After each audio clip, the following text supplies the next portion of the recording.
Cook විත් root channel එකට ඔයාලව සාදරයෙන් පිළිගන්නවා. ඔන්න අද මම හදන්න යන්නේ කතුරු මුරුංගා මැල්ලුම්. මේ තියෙන්නේ මම හොඳට සෝදලා වතුර බේරෙන්න තියලා ෆ්‍රිජ් එකේ දාලා අරන් තියාගත්තු කතුරු මුරුංගා. ඔයාලා දන්නවනේ ඉතින් මම හැමදේම පෙර සූදානම් කරලා තියාගන්නවා කියලා. සාමාන්‍යයෙන් අනිත් පලායක ගත්තම කතුරු මුරුංගා වලින් එනවා චූටි තිත්තක්. ඒ නිසා තමයි මම මේ විදිහට කතුරු මුරුංගා ලොකුවට කපා ගන්නේ. ඔයාලත් එහෙම කරන්න. ගොඩාක් කීනි වෙන්න අපි පලා වර්ග කපන්න ඕනේ නැහැ. ඔයාලට පේනවනේ මේ විදිහට පොඩ අරගෙන සාමාන්‍ය තරමට කපා ගන්න. මැල්ලුමට දාන්න මම ලූණු, අමු මිරිස්, සුදු ලූණු පොඩියට කපා ගන්නවා.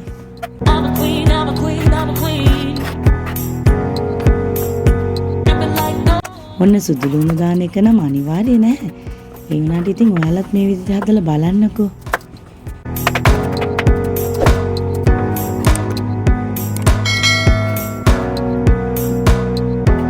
දැන් ඉතින් මම කරන්නේ මැල්ලුම හදන භාජනයේට කතර මුරුංගා ටික දාලා, ලූණු දාලා, අමු මිරිස් දාලා, රස පදමට ලුණු ටිකකුයි, කහ ටිකකුයි එකතු කරගන්නවා.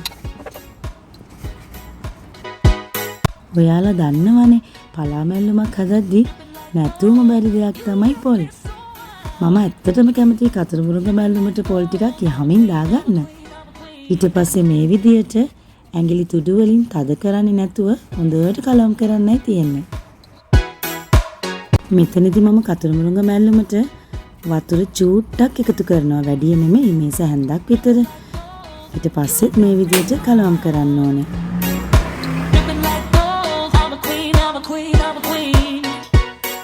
මම මුලින්ම කරන්නේ මේ විදිහට ඇකිලිය ලිපේ තියලා සාමාන්‍ය ගින්දරේ මේ විදිහට පියනෙන් වහලා චුට්ට වෙලාවක් තියනවා.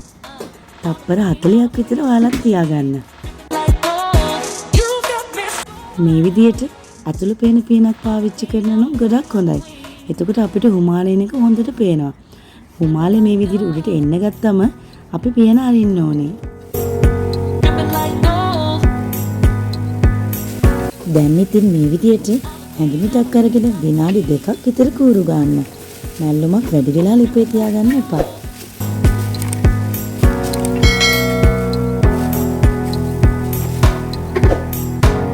මේ බලන්න මම මේ පාවිච්චි කරන්නේ මගේ කැඩුණු පොල් කටු හැන්දක මිටක්. ඔයාලට ඇහෙනව නේද චච්චස් ගාලා සද්දයක්? ඒත් එක්කම දුම යනවා පේනවද? මෙන්න මේ වෙලාවේදී මම ලිප ඔෆ් කරගන්නවා. ඔයාලා මගේ channel එක subscribe කරලා නැත්නම් දැන්ම subscribe කරන්න. මගේ මේ වීඩියෝස් වලට කැමති නම් like කරන්න.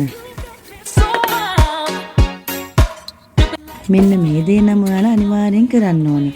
මැල්ලුමක රසය, ගුණය වගේම පාට තියෙන්න නම් මැල්ලුම හදලා ඉවර වුණ ගමන් ඔයාලා මේ විදිහට වීදුරු පිඟානක පැතලි කරන්න.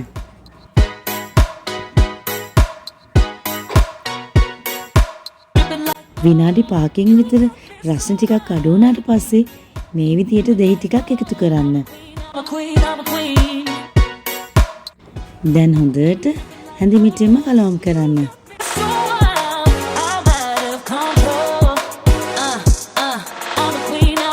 කතුරු මුරුංගා මැල්ලුම කියන්නේ ඉතින් ගොඩාක් ගුණදායී මැල්ලුමක්. ඒකේ ගුණ රැකෙන්න නම් මේ විදියට මැල්ලුම හදපු ගම පිඟානකට මාරු කරන්න. මේ බලන්න මැල්ලුම ඉතින් අපිට පිඟානම තියලා තියන්න බැහැනේ.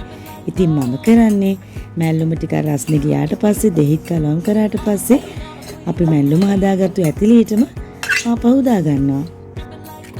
එහෙනම් අපි අලුත් වීඩියෝ එකකින් ආයේ හම්බෙමු.